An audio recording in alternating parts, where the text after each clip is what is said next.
विजयपूर पुणे राष्ट्रीय महामार्गावरील उत्तर सोलापूर तालुक्यातील बेलाटी येथील सद्गुरू संत बाळूमामा मंदिर परिसरात अयोध्येच्या धर्तीवर हुबेहूब प्रति राम मंदिर उभारण्यात येणार आहे। या मंदिराच्या बांधकामाला प्रत्यक्ष सुरुवात झाली। या पवित्र कार्याचे मुख्य संयोजक आणि येथील प्रगतशील शेतकरी श्रीराम पाटील बेलाटीकर यांनी मंदिरासाठी कोट्यवधी रुपयांचे निधी स्वखर्चातून उपलब्ध करून दिला आहे। सध्या मंदिराचे काम प्रगतीपथावर आहे। ग्रामीण भागातील गरीब व सर्वसामान्य नागरिकांना आर्थिक अडचणीमुळे अयोध्येला जाऊन श्रीरामाचे दर्शन घेणे शक्य होत नाही। ही अडचण लक्षात घेऊन सर्वसामान्य भाविकांना सोलापूर जवळच अयोध्येतील राम मंदिराची अनुभूती मिळावी या उद्देशाने श्रीराम पाटील यांनी हा संकल्प सुरू केला आहे। मोठ्या संख्येने सहभागी या भव्य मंदिराच्या उभारणीच्या कार्यात परिसरातील राम भक्तांनी व नागरिकांनी मोठ्या संख्येने सहभागी व्हावे असे आवाहन श्रीराम पाटील यांनी केले आहे। लोकप्रधान न्यूज, नारायण घंटे, उत्तर सोलापूर, बेलाटी।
हनुमंतराव पाटील बेलाटीकर, मी बाळूमामा ट्रस्टचा अध्यक्ष आहे।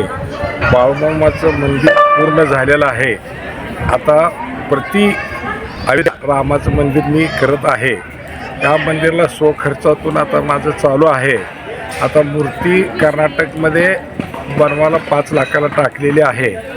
सेम रामाची मूर्ती जसं अयोध्येला आहे बालरूप, तशीच आम्ही मूर्ती करत आहोत। तरी ही मला आता 2 कोटीच्या आसपास ही खर्च आहे।